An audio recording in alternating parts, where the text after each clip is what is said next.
Thank you. And ladies and gentlemen, welcome to this third Beau Lieu Café in this year. It's not the last, maybe this year the last, but we don't know yet. Great that you're all here, and I will give immediately the floor to our moderator, Karl Falkenberg. And he needs some applause because he likes that so much.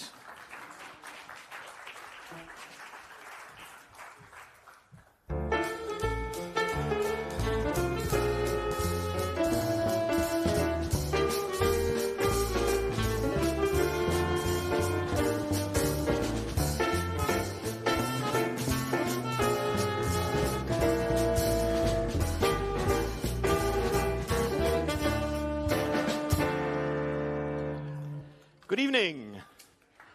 Tonight it's only the brave, huh?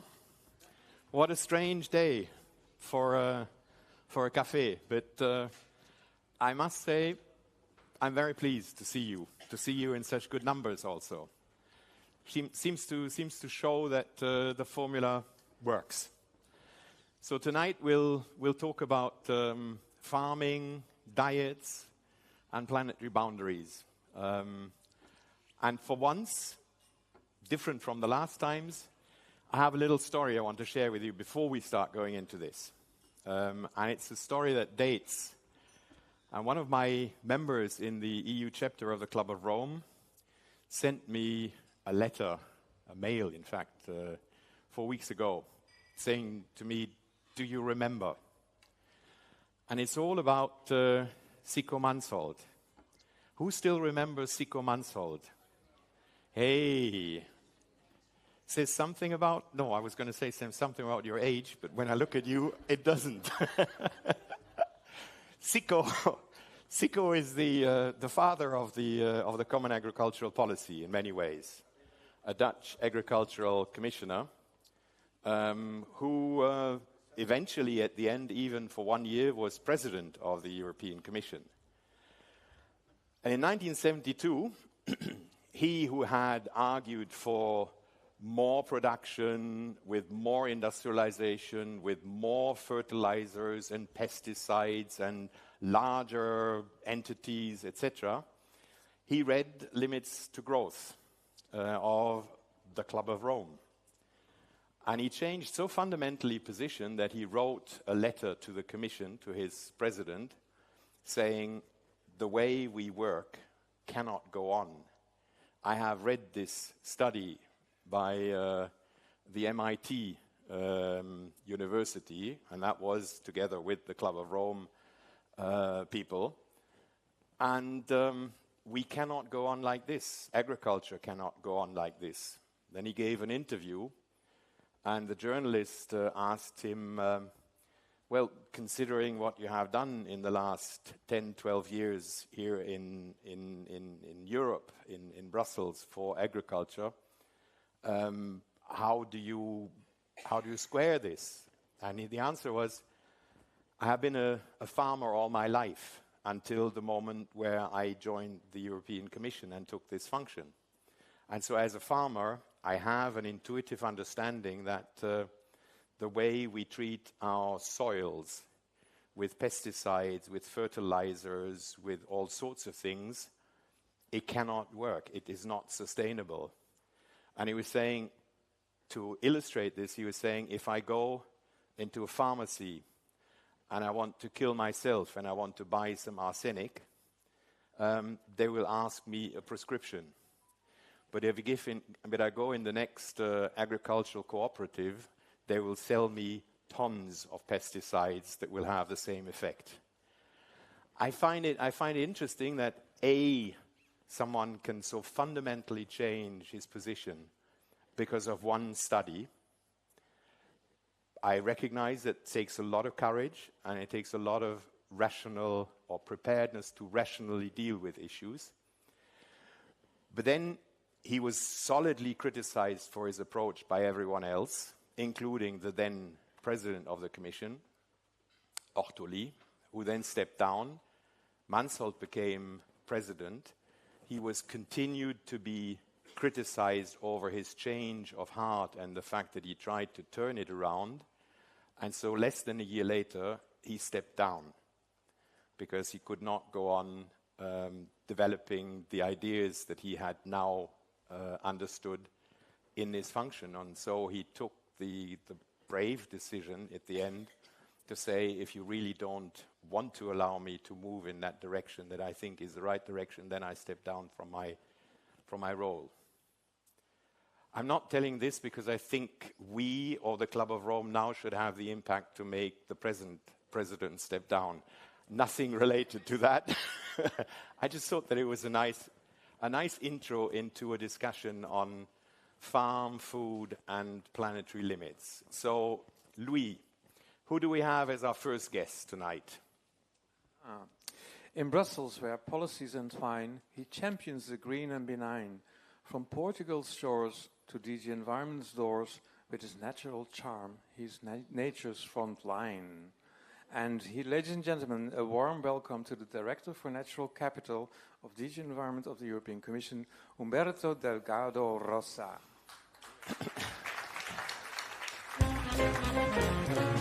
Hey, stay with me for 2 minutes. Enjoy your music. Okay, Humberto, we know each other for quite some time, and I've always wanted to ask you, never had the opportunity, so I'll do it now.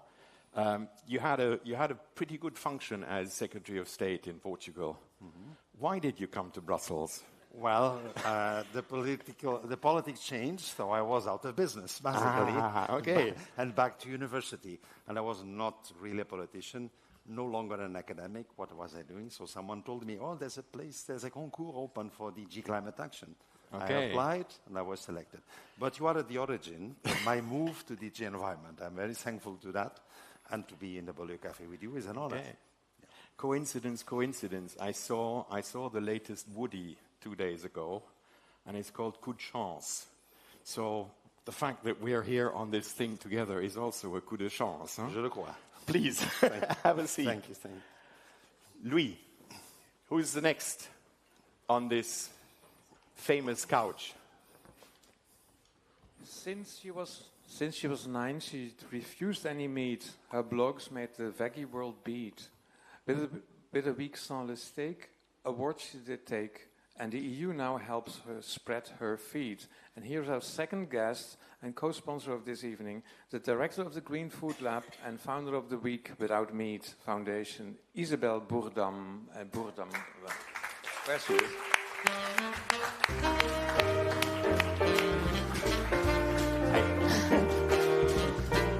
Your music.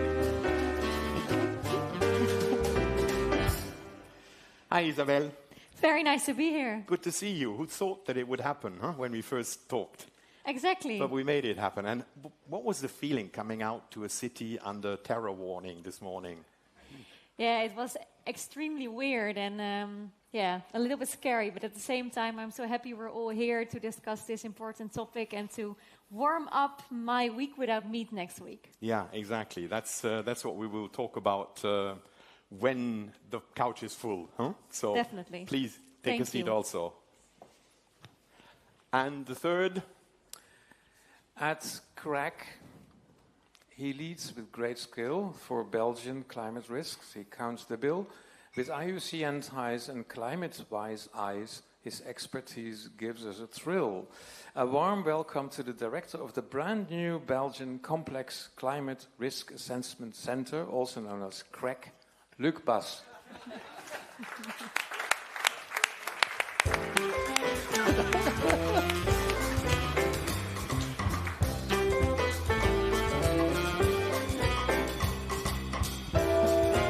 Nice, I get along.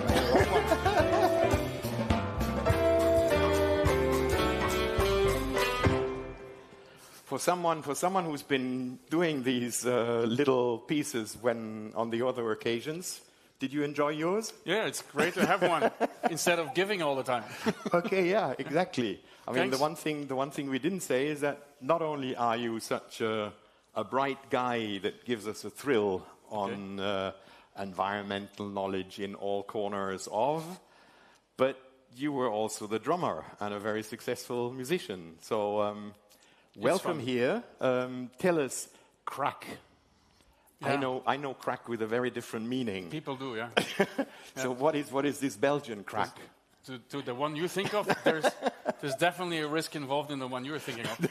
But and by the way, the name is still a working name. It's because the name comes from what was called OCAT, climate. Okay. And OCAT is the terrorism threat unit in Belgium. And after the inundations in 21 in Wallonia, the government decided that climate change, and by extension the other planetary boundaries, pose or can pose a security risk. And therefore they put this in a ministerial decision, and now we're gearing up into advising the National Security Council on the risks of transgressing the planetary boundaries. And they couldn't have found a better person than you. Well, I have to prove it so. You can prove it tonight. I will. Please have your Thanks. seat. Okay, so you heard that one of the reasons for our evening, or for the subject of the evening tonight, is Isabel's idea that we should all try to survive a week without meat, just to become aware of the impact of meat. Isabel, tell us a little bit about your idea, the motivation behind it, and the hopes that you also have for next week here in Belgium. You're exporting the idea from the Netherlands. Yes, that's very right. Well, as you heard in my little limerick, I turned vegetarian when I was 9. It was just my own intuitive decision. And during my studies, I started a food blog, started to spread my inspiration online, because I felt like vegetarian food was in the dark green goat wool sock kind of corner, and I'm not that type of person. But when the Climate Convoy was closed, I felt like this whole meat in relation to climate was left out of the topic. And in my opinion, eating less meat is such an easy step that everyone can take, no matter who you are, how big your family is, what your budget is. So I wanted to really tell that story, and I started to do that in 2018 in the Netherlands by inventing the Week Without Meat. And well, I'm very proud that by now, after 6 editions, every year almost 3 million Dutchies participate and really turn their behavior around for the long term. And that I think that gave the European Commission, well, courage to help me to start spreading it in other countries. And Belgium is up next week. Okay. So I admit to being an omnivore, but I promise I'll sign up to next week. Someone can control it, I hope, but promise for 1 week, just to understand your logic and the impact. But I've also seen a very smart guy sending me a little piece of information. With statistics, you can prove obviously everything and the contrary. But I think this is a nice story. If there was cattle land, I mean a country where all the cattle on this planet are living, their emissions in the frame of all other countries on this planet, where do you think they would rate cattle land? Humberto already says. Number 4, number 3, I don't know. Okay. Luc, any idea? I'm not going to have a guess, but It's a lottery. huge. It is huge, but... Isabel, a number from you? 1. 1. They make it on the podium. Behind China, behind the United States, but before the European Union. Okay. So they get bronze medal. Cattle land would be bronze, and Europe would be 4th only. But it shows, as you all said, the impact that that food and that meat production, the way in which we produce our feed, has a considerable impact on climate. I want to go to Humberto because it doesn't have just an impact on climate. Humberto, I have worked with you a lot on nature. I know that you are very much a nature defender and biodiversity defender. How do you think this production, the way in which we produce our food, and our diet, to what extent does it harm biodiversity here and elsewhere? Okay, let's say food overall harms a lot, and it's not only agriculture. By the way, it's also fish. I'm from a fish-eating country. Absolutely. But we started by meat. Let me first say, I'm married with a vegetarian for 30 years, so at home we are basically pisco-vegetarian. I'm more flexitarian now, but I'm very, very low on meat intake. But first point I want to do is we don't need to be all vegetarians to save the world. We do need to have much less livestock, especially intensive livestock. And there's here a very important distinction. I often see what I call a bit of a climate reductionism. Oh, cows emit methane, we should have no cows. Sorry, we need cows for many other reasons, including good reasons for the environment. Because if you have extensive livestock, those that live low density, grazing, natural, etc., well, the soil benefits, biodiversity benefits, and so forth. You could tell me, yeah, but that could be done by wild grazers, sure.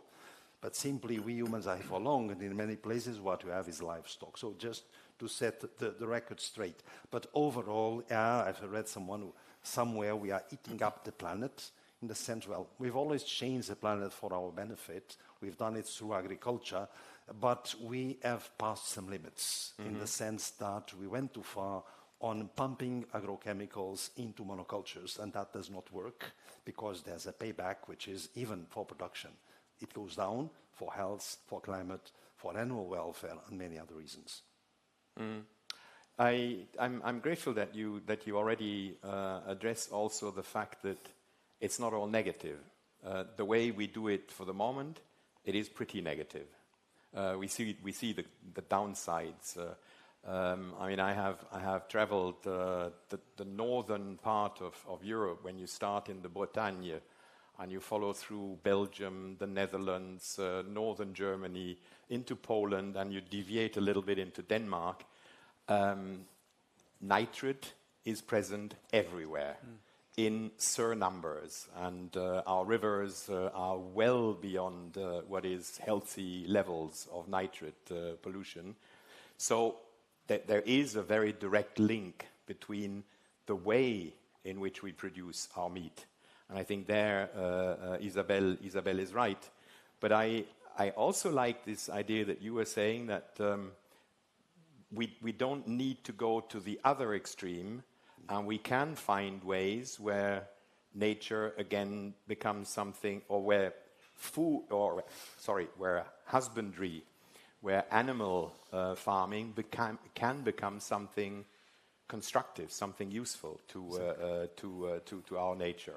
If I can follow up on that. First, I used to say in debates around food and agriculture, food itself is an ecosystem service. It's not made by humans. It's mediated by humans. But there are several ways to produce in agriculture.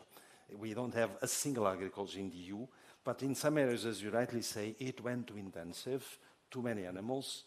All the landscape features, as we call it, gone for kilometers, not one tree nor anything, just for the sake of production. And in the end, that hampers production itself. And the best way to understand is this ecosystem service everyone understands, from the farmer to the economist to the ecologist, which is pollination. No pollination, and say it's some 75% of the crops worldwide, that will not function any longer. So that's a direct way. So when you've seen a bit of debates on nature restoration. Nature finally has become politically relevant. Everyone has heard of nature restoration. And there is this view, how you want to take land out of production for the sake of nature, so Europe will starve. Well, it's a crap argument anyway, but what it means, nature restoration, is to put back some elements that provide ecosystem services that are relevant for humans, including for productivity. And some agriculture already does it, other doesn't. We need to tilt the cursor to the one that does. Luc, this is the point to bring you in. Your past is catching up with you. IUCN. I mean, you must have gone through all this. You then spent time at the European Environmental Agency, looking at a broader picture also. But what do you say to Humberto on the bad as it goes for the moment, but important if we do it right? of course, there's much to react to what Humberto said, but I think he made the points very eloquently. And the beauty of our collaboration at the time with IUCN and the European Commission, at least with your directorate, was that we kind of always agreed. The challenge was when we were a challenge, but also an important thing to do was to talk about these things and try to get the arguments right with those that are not as yet convinced, I think. So that's the first big challenge. And at IUCN, as you just referred to it, one of the most important things that I did there, and I didn't come from the nature conservation community, I came from the climate, whatever community or whatever you want to call it, and they adopted me in the nature community. But then I started to use that as an outreach to other spheres of decision-making and other places than just nature protection or even nature restoration or the places where nature legislation is being made. And you, first of all, of course, and your first interlocutors, because it's the highest pressure on biodiversity, is agriculture. And therefore, you need to go into a dialogue. And when you come to the point that you go into a dialogue, it's also about understanding the worries, both of consumers, we come to consumption later, but for the producer side, because of the system as it is, they are squeezed into producing high volumes. And high volumes at low prices. And that goes for meat, that goes for almost every food product. And why is that the case? Many reasons. One, you could argue, is the enormous choice that we are expecting in our retail system.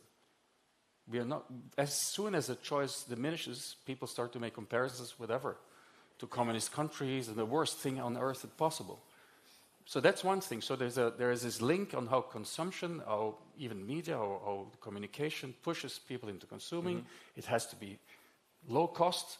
The part of the money that the household spent on food has been going down drastically, and we are all consuming other unnecessary stuff with the money that we have extra. So there is a really big challenge on price. There's change, but it's still not as it was. Yeah. So I think the consumption part, the low prices, all these pressures in society push for a current negative, could say, food system. And we have to work on these elements as well, instead of course, looking at pure making agriculture sustainable. It will not work if it's not in the system. It goes back to what I said in the beginning, Sikomansholt. I mean, coming out of World War II, we were not self-sufficient in food. There were actually people hungry in Europe. We couldn't feed Europe any longer after the Second World War. And so the very early moment was just get food out on the tables. Produce it. And their way of producing, which was quite successful, even dramatically successful, because 10 years after the start, we went over the top and we went over 100% self-sufficiency. So we then had to turn the brakes on. But the idea was large productions and monocultures. You had no longer the traditional farm that had 3 or 4 legs, but one. And it has always struck me to be not a very clever strategy. As a university student, you learn that the pig cycles. Anyone heard of the pig cycles at university? Pig cycles, the prices always go up and down. Because when they're up, everyone starts producing pigs. Then they have too many pigs, so the prices go down. Then people stop doing pigs, the prices go up again. So it's the pig cycle, and it's famous at university for economists. And I'm unfortunately an economist. So, and I think that's very often is a root cause. We know this, and yet we find it so difficult to change. Why is it so difficult to change? It's even not healthy, our diet. I mean, whether we talk about meat, but I could talk about sugar. I could talk about a number of other things where you have documented evidence that the way we consume it massively is just doing harm to us, and yet we totally resist change. What's your drive? Have you any clues with your week? Have you learned anything in this week? Yes, definitely. What I see, and exactly like you say, we have measured ourselves in a sort of eating pattern ever since World War II, and that means that all our parents are also teaching the children to eat in certain ways. So you see that eating patterns are like solid as a rock. And also somehow this topic of eating less meat, it makes it so emotional. Like also the backlash that I've been experiencing in this journey over the last years have been very remarkable for a topic that I try to bring so lightly and positively, not wanting to make everyone vegetarian, just wanting people to cut down. So what I experience is that in 1 week of not eating meat, people start to experience new recipes, new products. They discover that a meat replacement can taste nice, and that a vegetarian curry is not as bad as they thought, and all those kind of little things that are very logical to me, but for people who join, it's really an eye-opener, and I get really positive responses. But you do need to do it for a week, because if people only do it for 2 days, they just keep the balls out of the soup or whatever, they eat a toasty, and they say, like, this is shit. So they need to become desperate at some point to try new stuff. Is a week enough for that? Yes, a week is already a very good step. Don't push her. I mean, a week for me is going to be a long time. Okay, so change is possible. You think that with your week, we see it in the Netherlands. Find more people. I wonder whether you're already responsible for the overall statistics, because we see that in Europe the meat consumption has leveled up and is coming down. Yeah. I looked at recent statistics up to 2022, and we really have evidence that at least in Europe, the curve is beginning to turn. Yes, that is true. And I think what I see in the Netherlands is 2 things. Like, for me, the food statistics are usually years behind. Currently, we are at the statistics of 2016 or something, and the week without meat wasn't even there yet, so that's a bit of a pity. So therefore, we do also our own research, and then we see that from the 3 million people that participate, 80% intends to eat less meat, and 55% actually perseveres. So in the Netherlands, we do change a lot. However, in my consumption numbers, Belgium eats 50% more meat than the Netherlands does. So we have some work to do here. Yeah. Okay. I just looked at EU statistics. I didn't look at every member state. I've got some good Belgian numbers for you if you don't know I like them yet. this. And so you chose your target well. Because Belgium is really, what does it say here, the second biggest consumer of meat. 224 grams per person per day. So that's way beyond the EU average. And of course, one thing that you could look at is also that Belgium produces a lot of meat, of course. Don't forget that. And a lot of that is for export.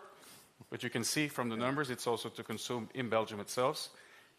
Belgium, small country, as you well know, is the 8th largest producer in Europe for meat, which we all know is mostly pig meat. There is more pigs than people in Belgium, and in Denmark the same. So there's a few of these incredible statistics. And as a bridge, but I won't go on longer, but as a bridge, the very worst thing one can do is wasting meat. Can you imagine what you do when you waste meat? So food waste is disastrous. With wasting meat is even worse, because of the high pressure that it has on all fronts.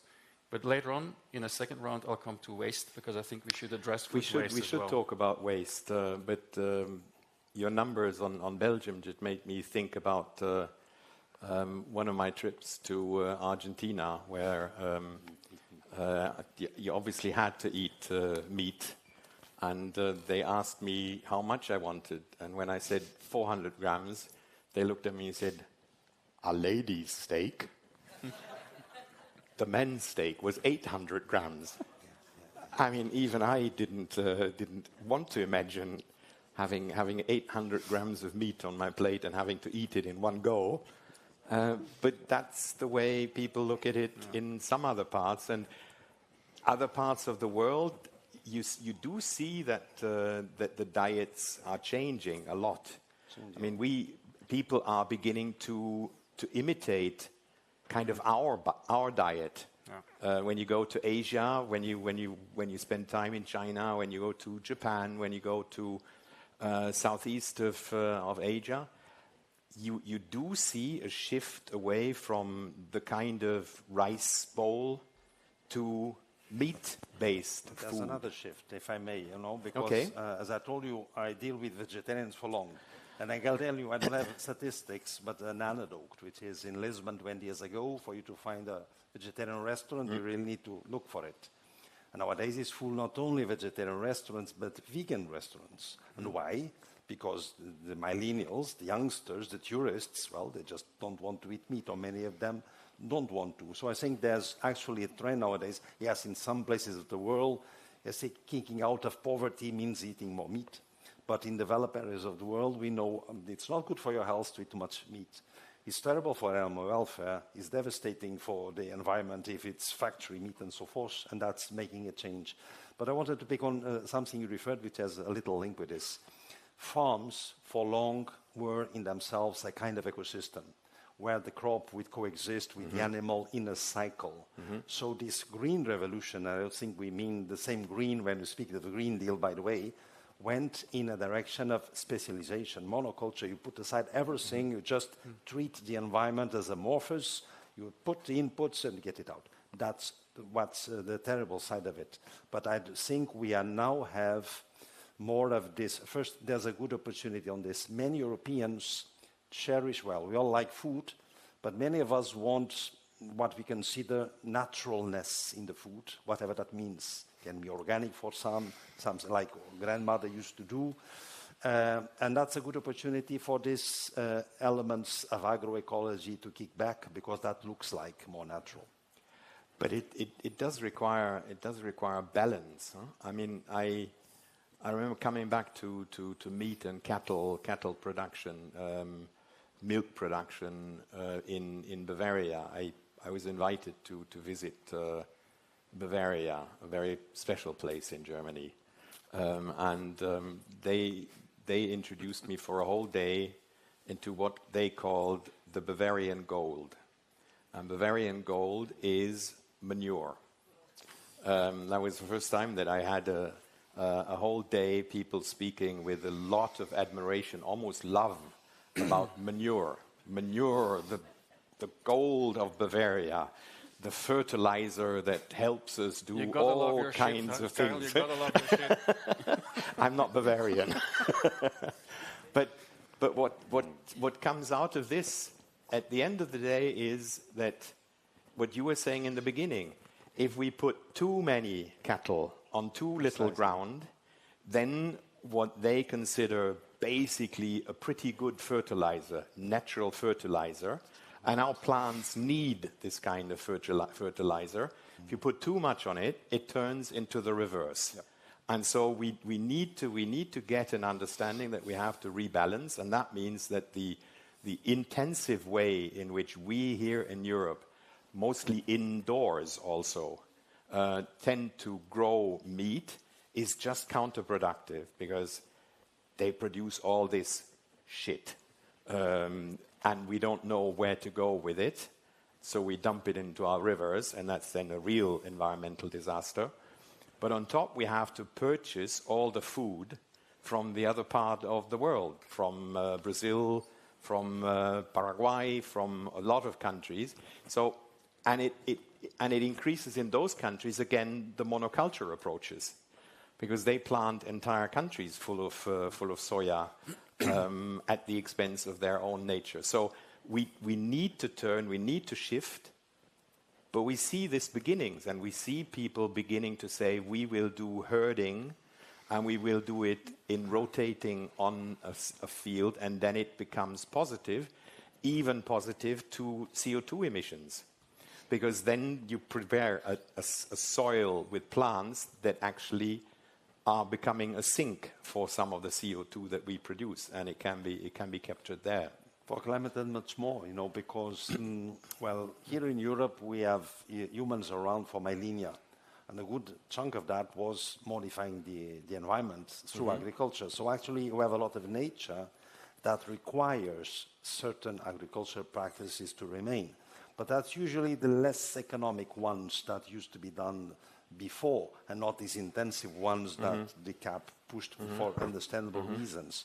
So that's why the change is ongoing. And whenever I speak with farmers, I think we don't disagree on the need to change, but there's quite some concern on the rhythm of the transition to sustainability, on the support, and also sometimes I would say on the recognition of their role. They also feel a threat to their identity. I mean, one farmer told me, nature does not pay my bills. Well, actually it does, but from the side of food and fiber. What it doesn't pay, the other ecosystem services that farmers also provide, we are not really paying. And you're carbon basically farming can be one first step. And you're basically not allowing nature to build a bill, because you're killing it so much that what nature ecosystems could produce, when they're in good state, they can't produce because we don't allow them to come in. There's a into price good for status, cheap food, and it's a big environmental price. Yeah. Isabel, you've been holding your breath. Yes, well, I hear you talk, and also what I find interesting is that there sometimes are also other perceptions going around. Like, for example, I get a lot of feedback on the fact that vegetarians and vegans apparently eat a lot of soy. But what many people don't know is that 95% of the soy that's being harvested is used as feed for the cattle to slaughter them to make another beef. So that's really interesting. So also the whole soy problem is you better be a vegetarian than a meat eater if you don't like the soy issue. We eat less than a cow. We only eat like 5% of the whole bunch. Yeah, no, I think you're right. But eventually, I think we will come back to that also. Let's perhaps leave that issue for the second half. But your waste issue, I think, when we talk about farming, diets, and planetary boundaries, obviously waste becomes an issue. If we have to produce more, because we know that 30% is lost between the farm and the distribution system when we look at developing countries, that's basically what happens there. And it happens because there's lack of storage capability, of cooling capability, of transport capability. So in most developing countries, on average, 30%, 1/3 of the harvest is lost to those kind of problems, which is enormous. Here in Europe, also surprisingly, roughly 1/3 is lost, but is lost from the shop to us individual consumers.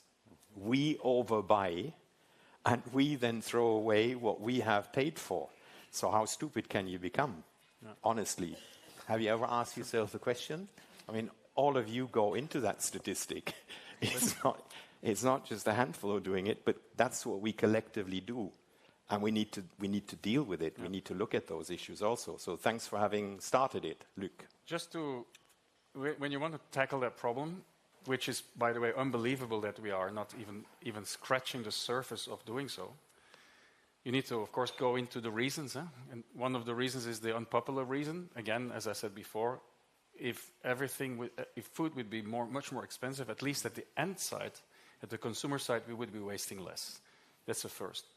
Of course, you have to look at the system side of all of this. And if you look at how the system has evolved into actually taking that into account, in the price setting, in the markets, it's all being taken into account and actually taken for granted.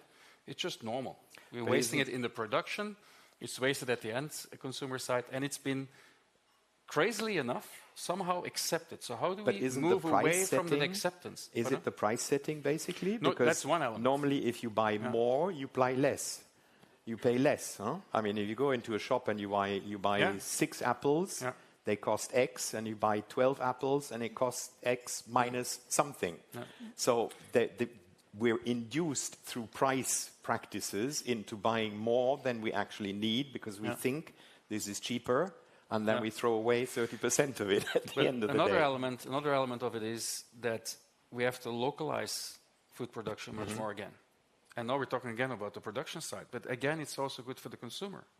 It could even result, let's say that the price would stay the same, which is then still low, but that everybody would then be not worried because they wouldn't have to pay more for the same food, but you buy it locally. And of course, there's many of these initiatives now emerging I think more and more people, and especially the conscious ones, are starting to buy directly from a farmer, or it's been organized so you actually skip the retail part, which is one way of doing it. The second part, which you mentioned in the production in developing countries, all that storage and everything that's lost there, fortunately or unfortunately, you can decide it's not for the local market, it's also to export to us.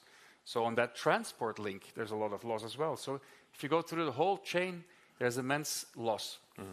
And the food at the farm to fork strategy has a target there, but you wonder where is the real action happening, and why is this not happening? Because it's low-hanging fruit, if you can say this in this context.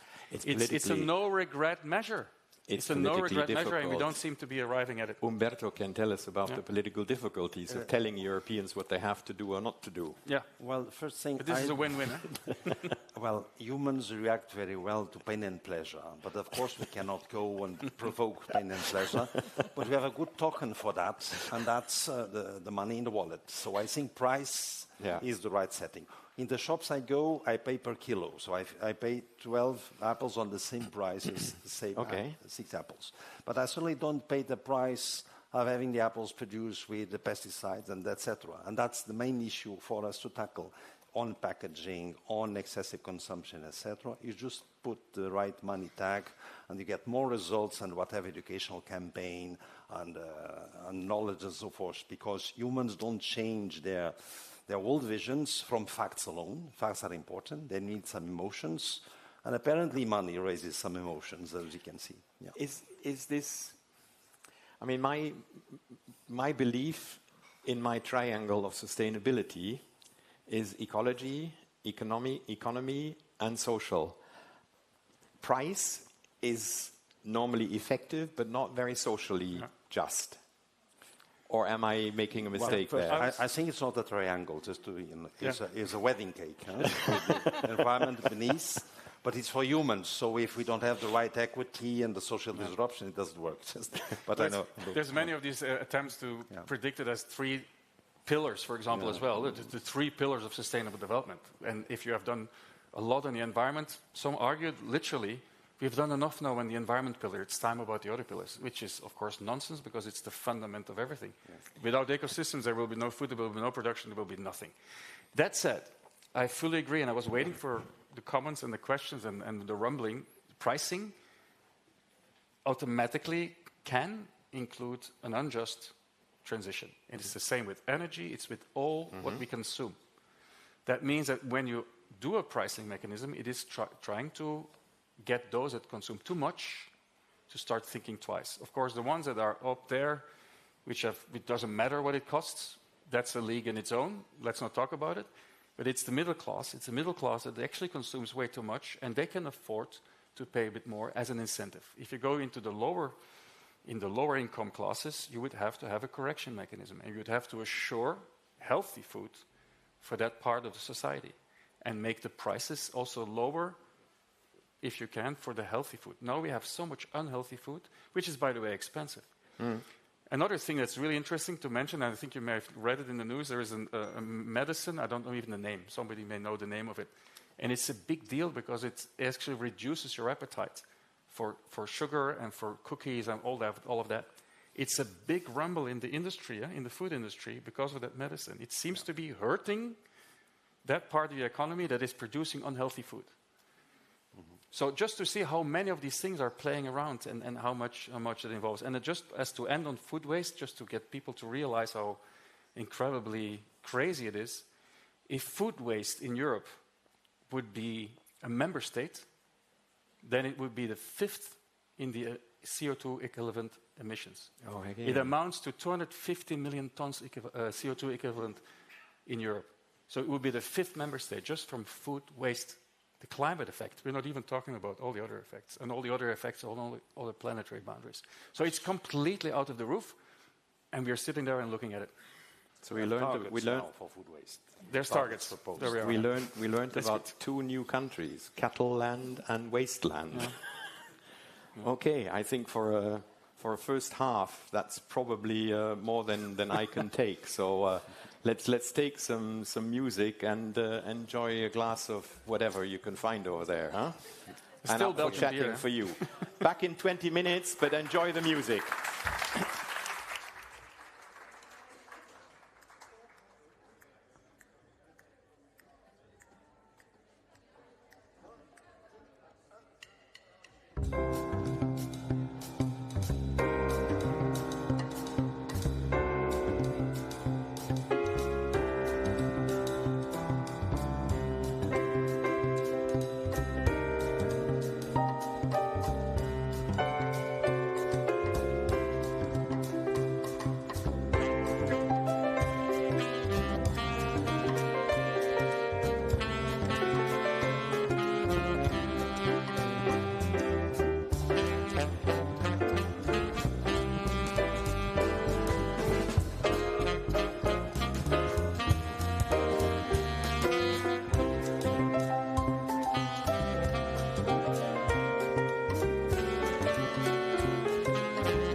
Karl.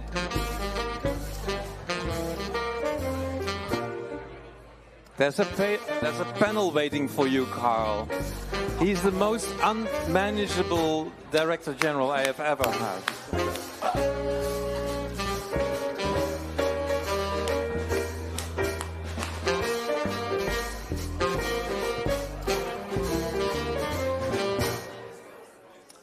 Okay, thank you.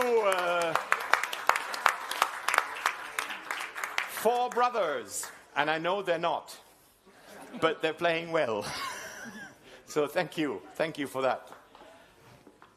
What do you think of our new royalty here on the sofa? I mean, so far the sofa was the star. I think tonight it's really the three people on the sofa that are the stars.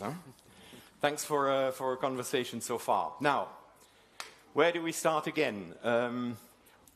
Whatever we do here in Europe has an impact on others. And I think we talked about the fact that we need change and how difficult it might be. And perhaps we could even show how one can do change. But then, how does it work, or what's the effect on others? If we consume less meat, Argentina is going to sell less meat to us. Even Botswana is selling some meat to us, and they don't sell much else to us. If we eat less sugar, sugar comes from a lot of those countries. If we feed our beef, our cattle, no longer from soya, but from grass that they eat here by running around outdoors, where are they going to sell it? So are there ideas, do we have a way of telling third countries what we do here is not only good for us, but we also know how it will work for you? Humberto, I'm tempted to put the hot potato to you first. The answer is yes. Well, let me start by individuals. First, I do believe that what we do as individuals counts. Counts for us, it counts as an example. You know, the Kantian principle, if everyone would do like me, the world would be better. But what Europe does counts a lot, not because we lead the world by force, but we do have some leadership by example. We are known as good standard setters, so normally when we move in a certain direction, and also because we are still a relevant market, not the biggest in the world, you see a tendency for others to follow. So let me give you two examples. One is the Green Deal kicks in. The main novelty, in my view, was not more on climate, because climate was already, even in the Juncker Commission, you had climate, not the environment. But it was that the rest of the environment counted. So we've got the most ambitious biodiversity strategy in the world. I still think it's the most ambitious, with some quantified targets in common with Farm to Fork strategy. Now, two of them now are global targets. Guess what? You know, we have a deal agreed in Montreal last year. We have a global target to reduce nutrients loss by 50% to 2030, and to reduce 50% the risk, not the quantity, the risk of pesticides plus hazardous chemicals. How do you feel that it's going for Europe? Well, let me put that aside for a while, because my point is... We'll come back, Isabel. My point is, I think there was an European influence on that. And I move to my second example. I'm not pushing away that topic. The second example is then we also sometimes come in a more harder way, in deforestation regulation. We Europeans don't want to consume products produced within the EU or imported that amount to deforestation. It's not the most popular regulation we've done worldwide, but it has an influence. Companies start thinking, my value chain, now what I do, etc. So that's the way to go. And I think actually the Green Deal had something within it referring that we should have the same standards somehow for what we put for ourselves, for also what we consume. That's one way to go. We gently arm wrestle the third countries to do what we think they should be doing, is what I read out of what you're saying. Indirectly, but it's mostly what we don't want to do. What we don't want to do. Yeah. If they want to follow, fine, don't sell us your products, sell them elsewhere. So I don't think we are really arm twisting in that sense, because we have the right to have a level playing field on what we consume and produce within the EU. I don't think that's wrong. You're a trade person, you'll know better. how this matches WTO or not. But, well, I'm thinking back to many years of my career when I was a trade negotiator, and I spent time to try to convince Brazil or Thailand or Indonesia that their logging practice was not in line with what we expected, and why don't they do it differently? And they basically were telling me, you cut all your own forests to get rich. And now you don't have forests any longer. So now is my time to cut my forests and get rich as you are. And it's a pretty difficult argument to counter when you sit on the other side of the table for people. Or when I negotiated animal welfare with Argentinians, and they're saying to me, what we don't like about you, basically you're a nice guy, but what we don't like about you is when you begin to treat your animals better than we treat our people. Then you kind of think, how can I convince them? What is the answer? How can I tell them this is the way to go? You have a right to get out of poverty. And if you look back in the last 25 years, we've lifted unbelievable numbers out of poverty. 500 million Chinese, 50 million Brazilians before Bolsonaro arrived and kind of turned it back. So Lula now will have to build it up again. But there are situations where collectively, through trade and exchanges, we have also opened some lifting out of poverty for those countries. But that was not by closing our borders to their products, but by opening it up to them. So I do have some questions still. Isabel, you looked quizzingly also when Humberto was beginning to talk. Well, I was just curious to hear, because of course I'm very much in support of all the goals that has been set, and I find them all very ambitious and right. But at the same time, to me, since the closing of the climate convoy in 2018, I started a week without meat like within 6 months, and in my perspective, I've been waiting for legislation to follow like forever. And how long do we need to wait? you mean climate legislation? Yeah, we have quite a lot of it. Is it enough? Is the glass half full or not? I mean, everywhere you look, you'll find a glass half full.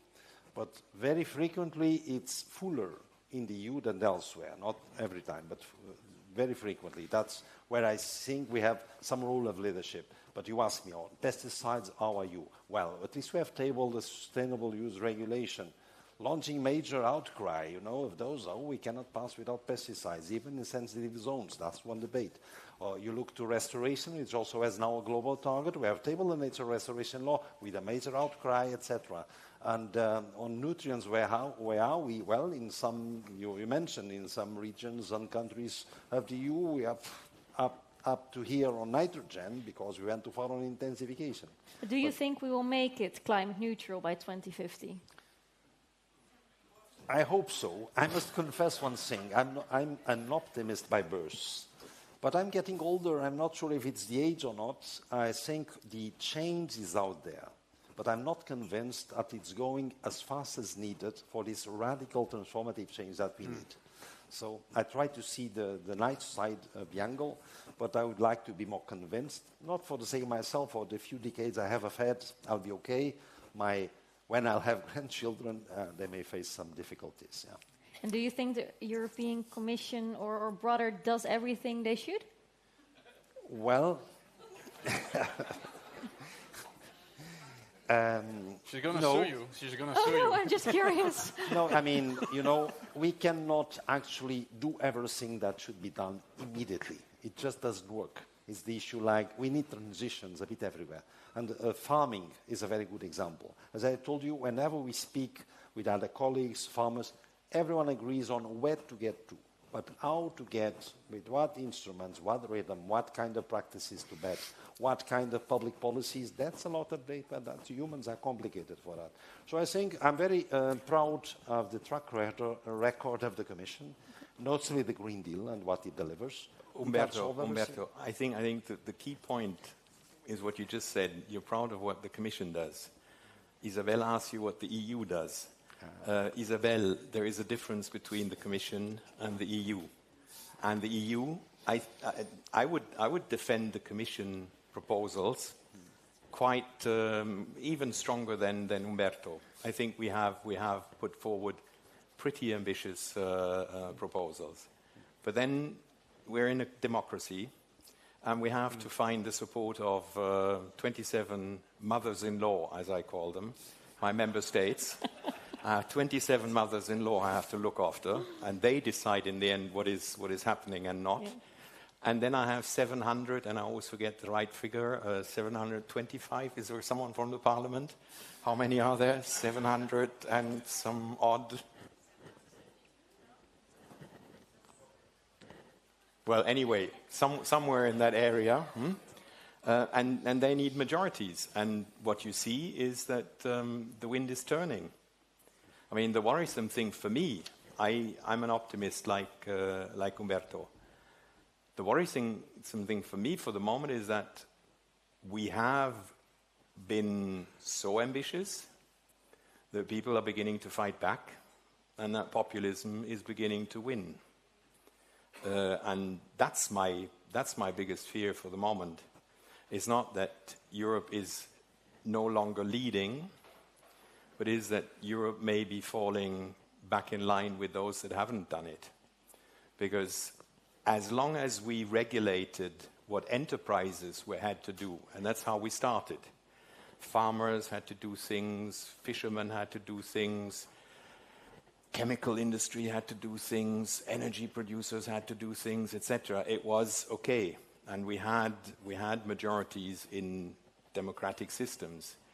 When we started talking about the heating of my house and if my car may emit if I still want to go into the town, suddenly the wind is changing, and you've seen the change in the Netherlands in recent elections.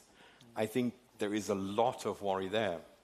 Take some hope from the recent vote in Poland. So it's mixed bag. One can, even in the present situation, get a majority of Europeans who say, we want this Europe and we vote for this Europe. But my triangle is not only climate change that can make our life hell. If we lose the social contract in our countries, it will produce as much hell of a different sort. And now it's up to you, Luc. I'm actually representing one of these mothers-in-law that you mentioned. Formally, but I think I'll speak out of that box a little bit. One thing that I heard is changing. And so everybody, or many people, want change. And then there's only a few that really want to change. Yeah. So that's a typical It's a bit, but it's actually so true. So if we are sometimes blaming, and you have this kind of climate cases against the government, and you have this and you have that, if you, as a government, or as the Commission, or as the Council, really would do what is needed to prevent climate disaster, biodiversity loss, and all the 7 other planetary boundaries that we are kind of pushing, then no one would be elected. And there was once a Belgian minister who dared to say that. He said, if I do what actually is needed, I won't get elected anymore.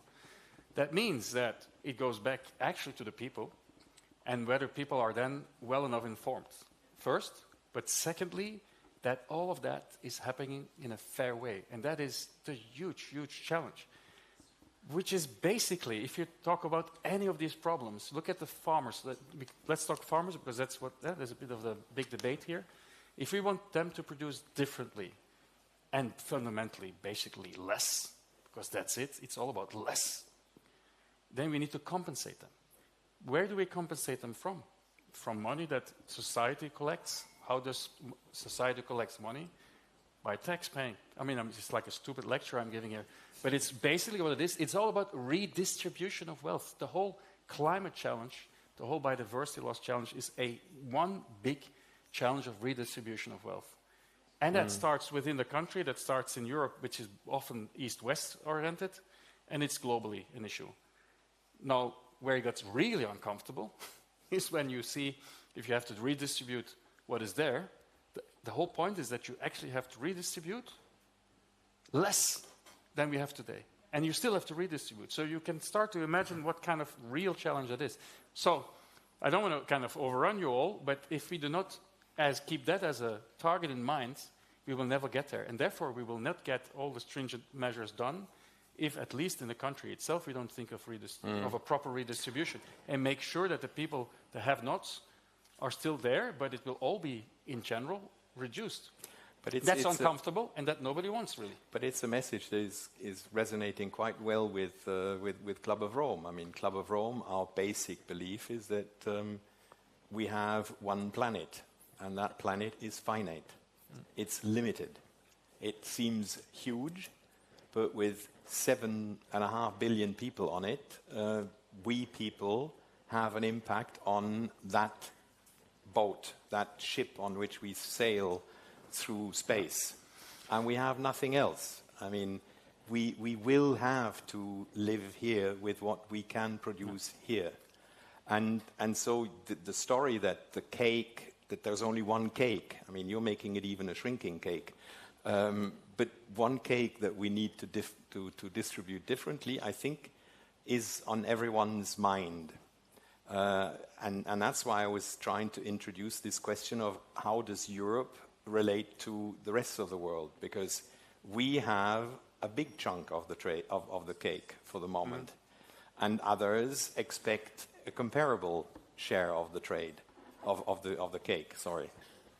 And as the cake is not growing, something will have to give, and that is difficult. But before we start really going into degrowth discussions, which perhaps are incontournables, but are not for tonight. But for tonight, farming, you say that we need to compensate farmers. We still spend the majority of our farm support on the size of the piece of land. We don't do it on the basis of you do ecologically well. The biggest farmer gets the biggest support, and we call this social. I do think we can find some money in all the subsidy that's going to the meat companies. It's like millions and billions for... there was this campaign the other day, a sort of be a man, eat meat. This kind of... I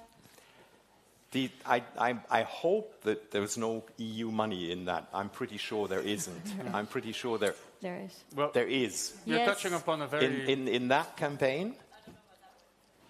We're touching upon a very sore issue, eh? Sorry? Yeah, that one. But be a vegetarian is... Beefitarian. Okay, beefitarian. Wow. Wow. The place has changed since I left it. Unbelievable. I'm learning things about the Commission. Thanks. Yeah, maybe this is a good one to pick up on, as we were talking about in your question as well. There's always this discussion, there's not enough money for doing this or that or that. And if you look at the numbers that go into unsustainable activity from the public pocket, in Belgium there was a recent report, it was in the national newspaper. Of course there is interpretations on subsidies, but now we're talking about fossil fuel subsidies, which indirectly also support unsustainable agriculture, but that's another debate. Just in Belgium, it goes into the direction with, of course, losses of taxes that would otherwise have been collected to 20 billion. 20 billion just in Belgium, fossil fuel subsidies. Yeah. And then we're trying to talk about how we change the cap in Europe and how we do all those subsidies. But Luc, there's low-hanging fruit for these things. But stay on farm. I mean, we are subsidizing the farm behavior that we have been criticizing so far here tonight. And we're still subsidizing essentially that, because first pillar subsidies are going in that direction, and second pillar is a small addendum at the end of the day. And we need to, if we turn that upside down, then we will see much faster change. And thank God we're beginning to see in member states younger farmers, organic farmers, bio farmers, whatever, beginning to do their own federation, because they're being led for the last 50 years by the biggest farmers who have always secured the biggest checks from the subsidies out of Brussels. So after 50 years, they're beginning to understand that perhaps they should create their federation for their interests to be heard here in Brussels. But difficult things. Yeah. Humberto. No, we are finally on the cap, or no, cap bashing, which comes very often. So let me also say some nice things about the cap. And the first one is, well, you already said it, when it came to solve a big problem, lack of production. So it's understandable that for a while it was on production. That has changed already in more than one reform. You've seen several. There was the greening, and the current cap has some novelties within it. So direct payments, 25% for eco-schemes. You have a strong conditionality. You have the rule development and so forth. So will everything be lovely? Well, no, because you cannot just make a big tanker like the farming world is, move suddenly as much as it needs. But it's moving, and there's also some interesting figures. There was a reduction in the risk of pesticides, some 20%, a reduction of 30% in antimicrobials, reduction in emissions while maintaining or increasing production. There's some progress. So is everything going right? No, it's not. But anyway, some points that are rather important is these ones on the fairness element, which comes this way. Farmers, I'm speaking on farmers or parliamentarians that represent farming communities, they say the agriculture's money or the farmers' money, that is the cap. They say, no, that's taxpayers' money, sorry. That society agrees to give to farmers. Now the issue is that societal expectations from farmers and farming, nowadays it's more than food and fiber. It's also landscape, butterflies, birds, whatever. So that's indeed paying for ecosystem services. So, but this cannot be done, let's say, no direct payments, all for ecology. I don't think that can work. The big farms could do ecological stuff and get their money for it. Sorry? The big farms can turn ecological and then also get their share of the money. They also can. But if they get it for not going ecological, why should they go? Seriously, Humberto, with all your optimism, would you call moving organic subsidies to a maximum of 35% is a historic change in the cap? No, it's just some positive elements I've referred. It's not an historical change. And I tell you, I've been in national government in the past, and I've been, let's say, the payments for Natura 2000 were shaped by the Ministry of Agriculture of then, which is they were forced to have them. They would just pay just a little bit per hectare, so that no one really would apply. And in the end, there was no demand, so we need to put it in the real green they want to finance. And this mentality is still out there.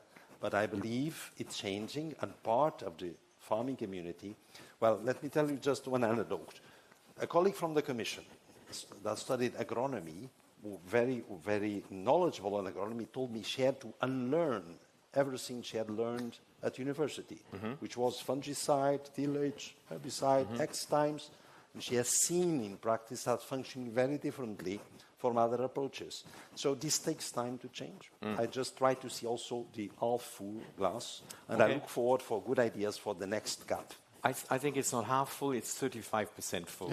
But anyway, questions to the audience. We will now hear from you. Yes, oh God, so many. We have a microphone on that side with Inese, so please stand up, Inese. And here's one just in front of you. Okay. There we go. You decide. Yeah. Okay. Good evening, everybody. I'm Roberto Talenti. I'm a doctoral researcher in agri-environmental law. So thank you for your discussion. Really interesting. I would have a lot of questions to ask, but of course I will be nice and allow others to ask as well.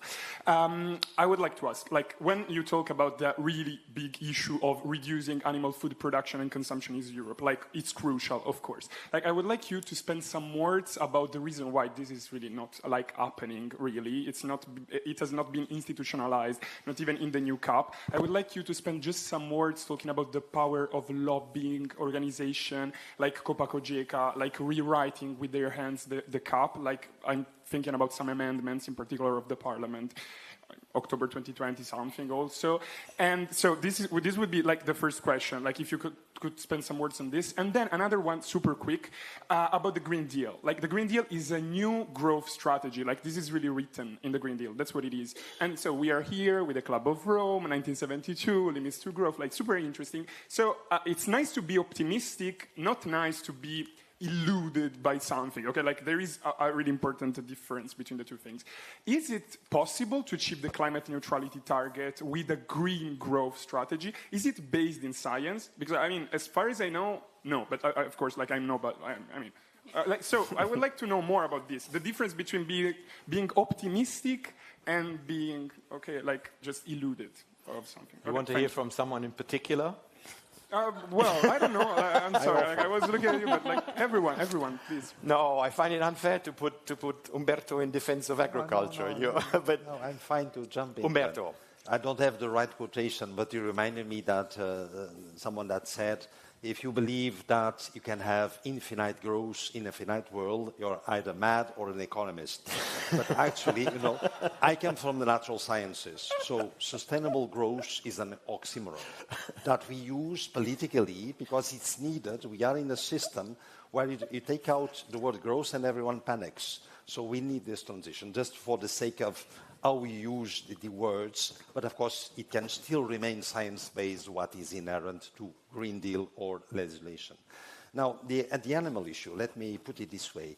I think if I put myself in the shoes of a livestock farmer, I feel under siege because there's animal welfare, there's impacts for health from eating meat, there's the climate angle. So, and it's in many places of the world, including Europe, livestock farming is very important, socially, culturally, and so forth. So we need to understand that we don't get into a structural dialogue that makes matching nature concerns with farming concerns by bashing livestock farmers, when we also can recognize that some of them have actually a positive role for the environment, notably the extensive ones. Now you tell me, I was once in a debate with extensive livestock farmers, and they were speaking as if their representatives in Brussels would speak the livestock, the extensive side. No. I said, no, they don't. I'm sorry, I don't listen to. But that's a different problem. We referred how they organize or not. The farmers, they know better. So I'm not in Copa Cogeca bashing or anything of the kind. But it's just to explain, we need to look also to the support that the less economical side of livestock can have, because it provides ecosystem services, including grazing, for instance, for forest fire prevention. Agroforestry, where you have the animals together with the trees, together with the crops, and you get benefits that are not sufficiently Just an addition, I had tried to have someone from Copa Cogeca up on that couch. Yeah, and then they had to take me. No one wanted to come. No one wanted to come. So please an applause for these guys who said we are willing to talk about these issues. At least they're willing to be here and to speak about it. And others are unfortunately chicken out from actually facing those. Second line on just this, but one line.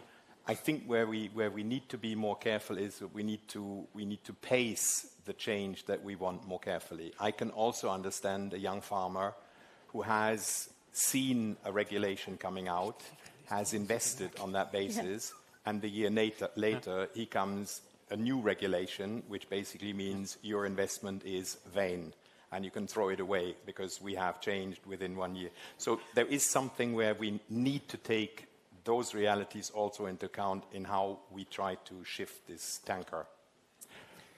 Karl, let me quickly react. There's so many two quick points. Just two very quick points. First of all, I think next time you should be on the couch, and I will moderate.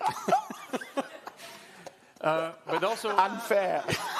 But also I sit much better here. To come back to the farmer community and how they are either lobbying or not, and how much access they have to the system. And to be very clear, there is no comparable access from that part of society towards other parts of society. So there's an uneven game going on, and we have to acknowledge that. That's the first. But second, we will always have to, if you want to call let's say, us environmentalists, if you want to, I would say it's more about the new society. We need to really understand other people's language. And just one quick example on how things could start changing, and this is why I took the job I'm in now, is that we start to see what we're not doing or where we're failing to act as national security risks. When you start making the proof and the arguments for it, and it's not always easy and it will be difficult, and my colleague of the team is here and we will be struggling to get even the attention, but we have a formal role now to advise the National Security Council. If you get it to that level, be it your wrong agriculture production, be it any other part of the system that's not functioning right, which causes risks, hopefully we will get a bit more attention. Okay, next question. Chris has the microphone, Chris. and then we put a question on this side. Okay. Thank you. Thank you, Isabel, for coming over for this debate, and congratulations for the campaign you're having in the Netherlands with some success, I understand. My question is the following. It's obvious that supermarket chains have a huge impact and a huge role. Question to you, how would you describe the possible change in the market policies over the past years? Marginal, only commercially based, some really interested or not? How would you evaluate the changing in performance? And by the way, Karl, before I give the microphone back, before you confront the week without meat, I'm vegetarian since 6 months. It's a pleasant experience. I haven't missed meat one day. Woo. Good, good. Isabel. Thank you so much for that question, and I totally agree. One of the strategies of the Week Without Meat is that we partner up with as many industry partners as we can and really try to make it like an industry movement. So here in Belgium, we have 30 industry partners, including Albert Heijn, Delhaize and Carrefour. In the Netherlands, we are a little bit bigger and have every supermarket there is behind us. And what we actually see is that consumers decide many times within the area of the supermarket what they will eat, or their mind is on food decisions when they are on the website of the supermarket or when they are reading the folder, the magazine, whatever. So supermarkets are so important in this change. So literally we see that from our subscribers, 35% says that they have made their decision after being in a supermarket. So retail has a huge influence, and that's why we really try to connect them to the campaign. And then I speak from my Dutch experience. There is a lot of change going on within the supermarkets. 2 weeks ago, Albert Heijn in the Netherlands launched a Terra, which is a plant-based assortment all throughout the supermarket. So in every single shelf, they have this assortment. It's I think, like over hundreds and hundreds of products. So you do see that they are starting to change. At the same time, they're always saying, but we want to be for everyone. So we want to have the shelf democratized, and we are still selling meat. And the biggest achievement I've seen in retail is that they did not promote meat during the Week Without Meat. That was like a hell of a decision. So baby steps, but they are very important. Okay, next. Good evening. Can everybody hear me? So, Isabella, Luc, and Humberto and Karl. Good evening, my name is François. Quick introduction, 3 things you need to know. I was an entrepreneur in the circular economy. I was one of the first in Belgium to start producing insect protein as an alternative to fish meal. And I did this in Brazil for 7 years. Second thing, now I'm a lecturer at the European Communication School on global environmental politics.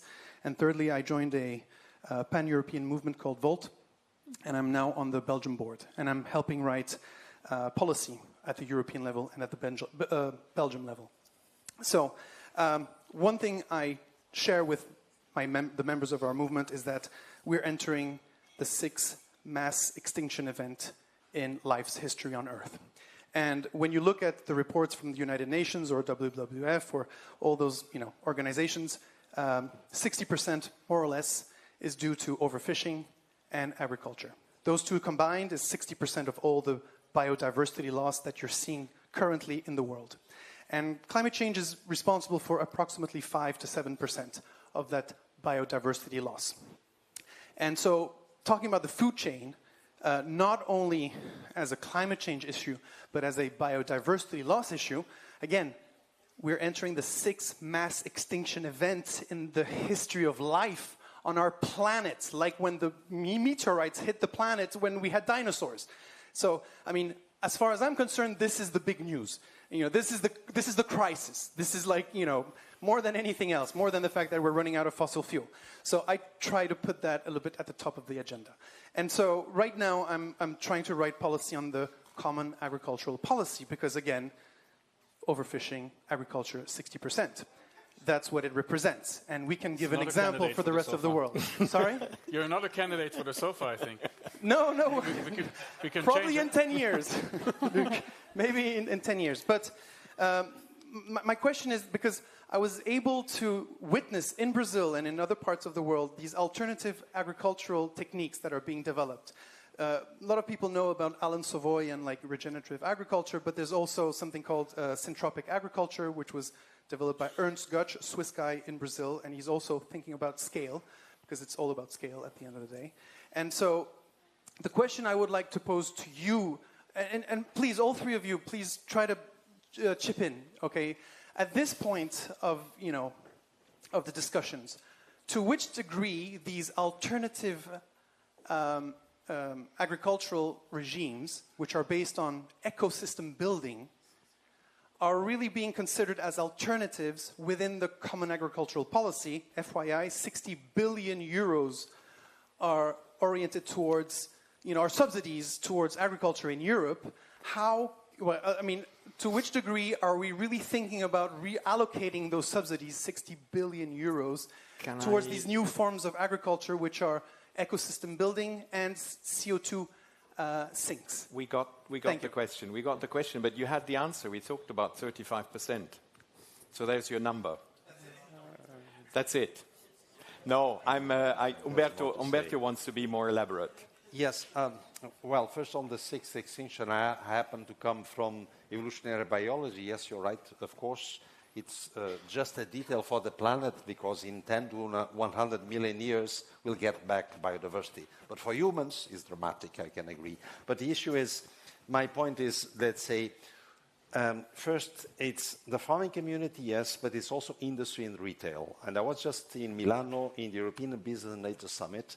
There's a lot of industry, including linked to food production, going regenerative, nature positive, whatever you call it. Here what I take, and I think it's a good idea for the CAP, is let's not focus on labels, if it's conservation agriculture, permaculture, agroecology, organic farming, or whatever, but on practices. And we know what are the practices that work well for production and for biodiversity and nature and for climate, which is no tillage, no chemical inputs, crop rotation, crop diversification, landscape features, etc., agroforestry. So that's where the money of the CAP should, in my view, we still have pesticides allowed in environmentally valuable areas. So the Commission has proposed not to. And I proposed, but the reality that our royalty disposed of then was that we can still do this.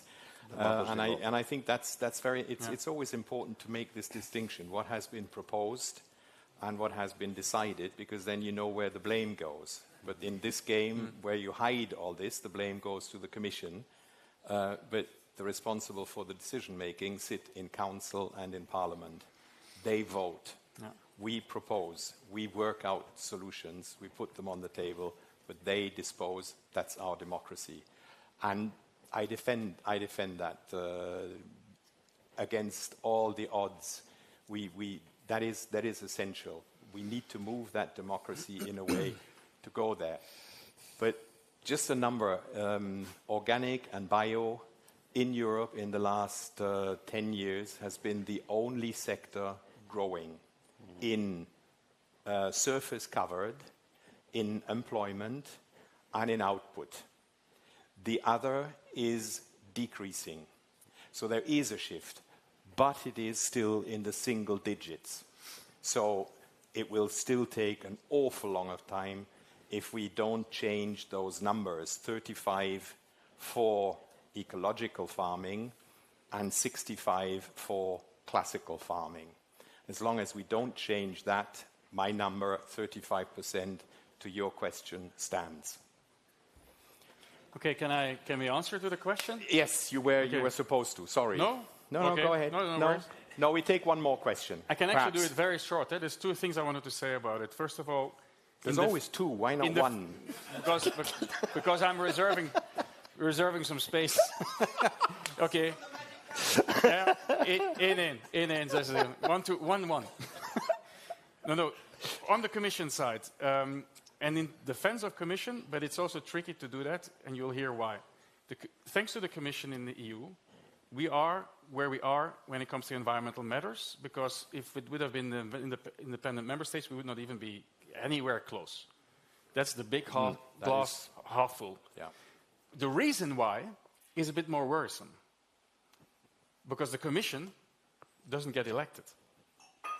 Therefore, their stretch to push things are a bit more. And that's the beauty. That's, on the one hand, it's criticized.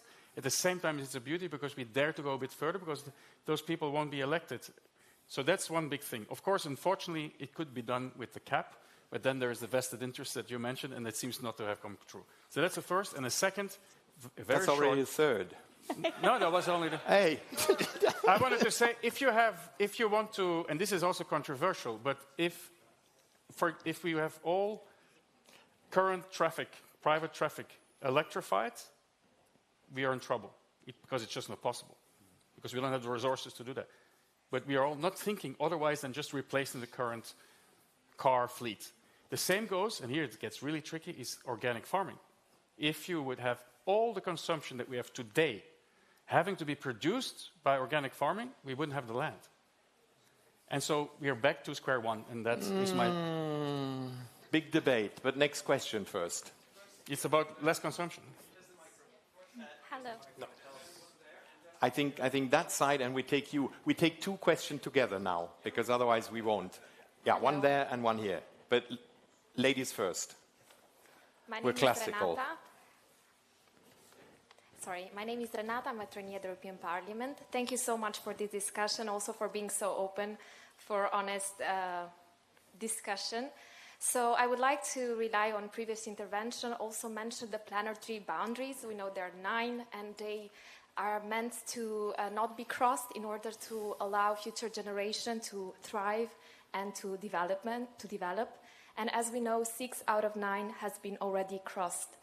So in this view, I would like to say also that this should be the top of agenda as much as possible and not just look at the half, let's say, glass. So in this regard, my question is, do you think that as far as concerned as agriculture, this has been appropriately addressed in terms of the planetary boundaries? As we know, when too many planetary boundaries are crossed, then there is another result that's unpredictable, also exponential. And of course, this connects with so many other issues as inequality, also populism, and so many others. And also, planetary boundaries are also meant for future generation to also be able to develop and for their well-being. So do you think that in what has been done until now, the future generation has been considered appropriately? Thank you so much. Your question. Hello, I'm Ivan from, I work in DG Agri actually. Hey, welcome.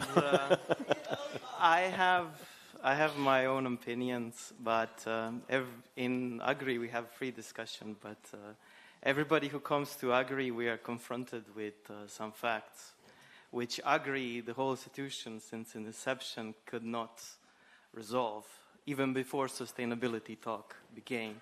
So I would like to just point some facts that are facts in Agri. I wish somebody could overturn them.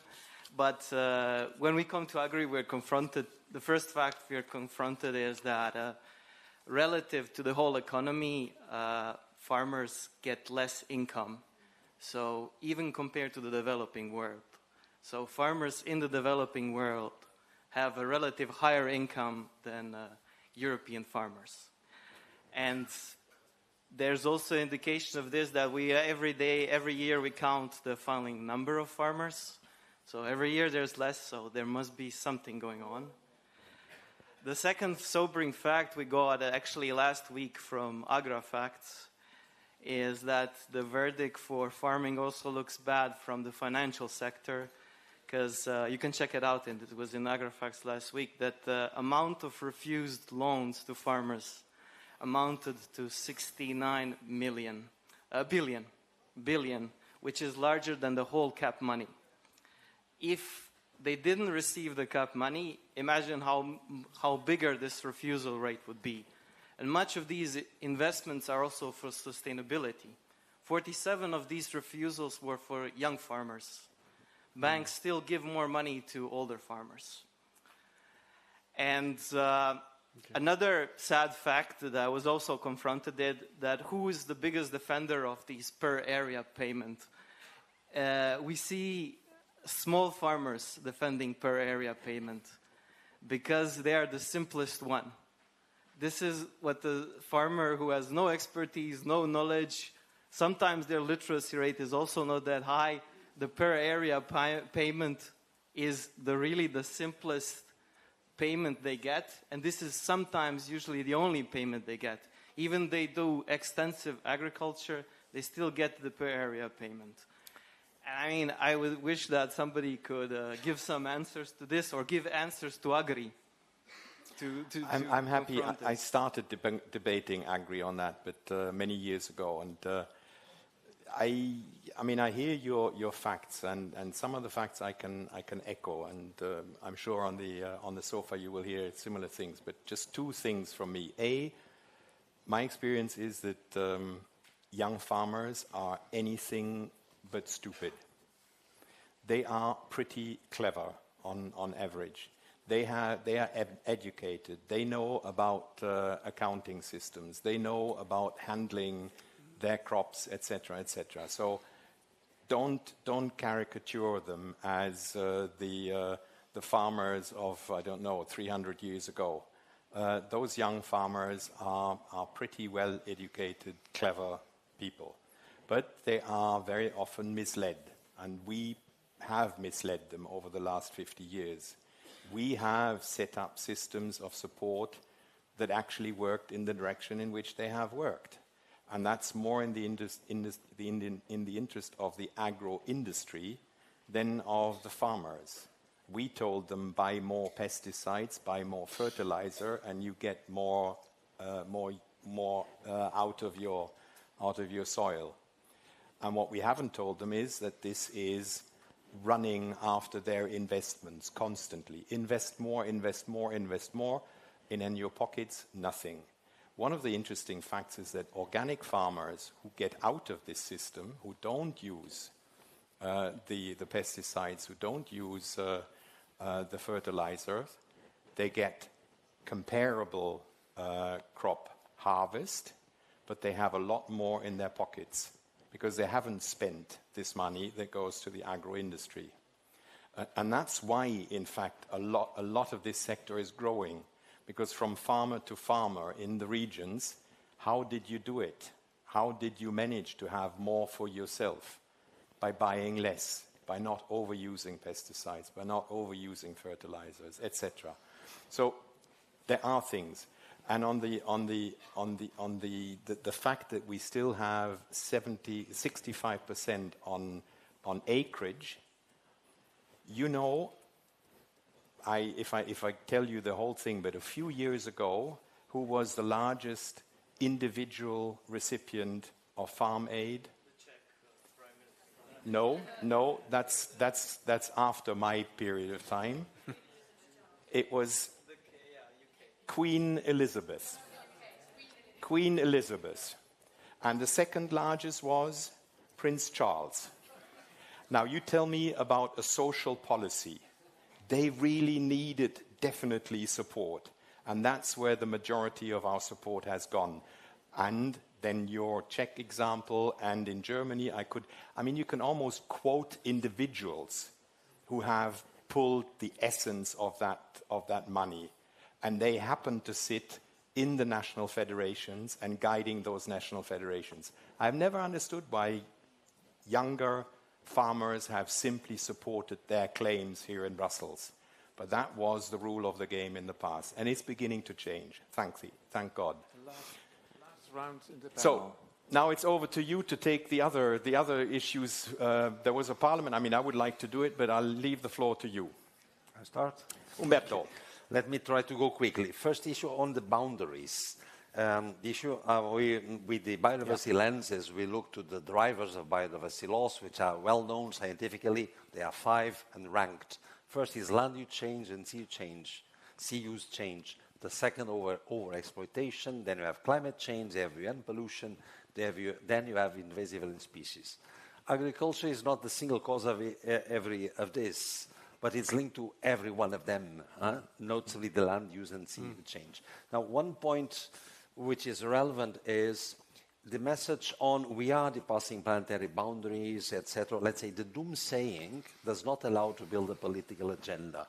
You need positive messages to have buy-in for your political agenda. And that's where I think on climate we've seen that. Yes, there's the climate impacts, which is the pedagogy of catastrophe, but you also know where to go. I can go renewable, I can use less my car, etc., and I save some money. We need also this for the side of biodiversity, and I think that's where I like the regenerative agriculture, the nature positive, and the restoration agenda. You can put back what we have lost. Maybe I could end up by a little story that has some link here with this income of farmers. Well, my message to DG Agri, we should look more together to paying ecosystem services indeed, because that serves well the farmers, serves well the environment. The little story is, when I was with my flexitarian suit, a friend invited me to eat at his home what he called a carbon negative steak. And then, well, I did the steak and I heard the story. And the story was a Belgian that was not a farmer, his father was, but he wanted to become a farmer. So he inherited the land of the father that was basically abandoned. So instead of buying the big cows and asking some money to the bank, he went to get some sturdy cows from Scotland, is from the Highlands, and leave them alone to eat whatever was there. So he was actually faring pretty well, but with much less productive than his neighbors, but much less debt, much less inputs, much less of everything. So finally, the other farmers were looking at the example because it takes a farmer to speak to a farmer. So there's an avenue, it just takes some time to go in the right direction. Okay. Luc, Isabel, a last word? I think Isabel should have the last. Well, then you go first. Yeah? Because you should really have the last word, because it's all about the meat without wheat. No, the wheat without meat, of course. Just quickly on the planetary boundaries. I hope that everybody actually knows them here, the planetary boundaries. You could do a bit of a quiz, huh? Does everybody know those 9 planetary boundaries? I'm not so sure. We all know climate change, biodiversity, the biochemical flows, nitrogen, phosphorus. We didn't talk about phosphorus. All of these, by the way, all of them are heavily impacted by agriculture or by the food system. I will say the food system, not just the production side. Water, 70% of fresh water in the world is used for agriculture. Look, at these numbers are just skyrocketing high. Novel entities, pesticides all over the place. And it's in everything. It's in everything. The one that is often forgotten, but it's one of the 9 planetary boundaries, is atmospheric aerosol. Crop residue burning all over the world is immense. And it's having all these effects. And then maybe one other that's forgotten, it's linked to nitrogen emissions, is the stratospheric ozone depletion.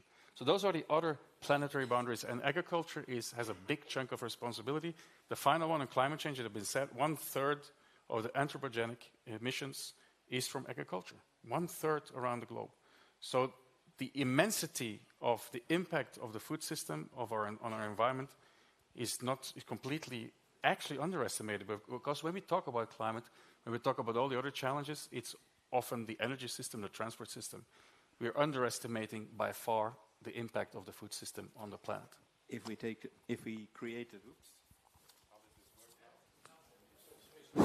If we tried to create a third country, we had cattle country, we had waste country. If we did agricultural country, it would be the gold medal among in the world of the countries. They would have the top rank, because the Chinese are just below 30. Yeah. Okay, Isabel, last word for you. Yes. And then we have music. And drinks. I definitely want to thank everyone here, and also I heard some people really talking with a lot of urgency and emotions about the topic, and I really can appreciate that. I strongly feel the same way, and I think for me the Week Without Meat is a way to show that every individual here in the room can make his own change. As a person, I'm trying to create a movement, because I think some of us do feel like, although the cup of the European Union is half full, some of us feel that it's also leaking a bit. So there I'm very happy to do something, by myself, and I hope all of you will do the same. And starting by registering at weekzondervlees.be of semaine sans viande.be. En merci beaucoup, à la semaine prochaine. Okay.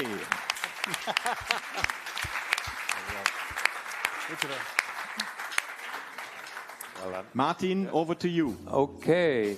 This Beau Lieu Café was made possible by our host, the Club of Rome EU chapter, and the co-host, the Week Without Meat Foundation, Karl Falkenberg, Humberto Delgado Rosa, Isabel Boerdam, Luc Bas, Louis Meuleman, the Four Brothers Jazz Band with Martin Bauer, Michel Bouquet, Adolfo Torrado, Christian Verlemd, the staff of the Residence Palace and Catering and Technics, with Kim Devu, Michel Wollebrand, Julia Milkam, Ivan Pelevan, Peter Jan Raffo, Bart Roels, Michael Westen, Jones Q, and Joy Lucasme, et Fidel. Thank you very much for being here, and hope to see you next time.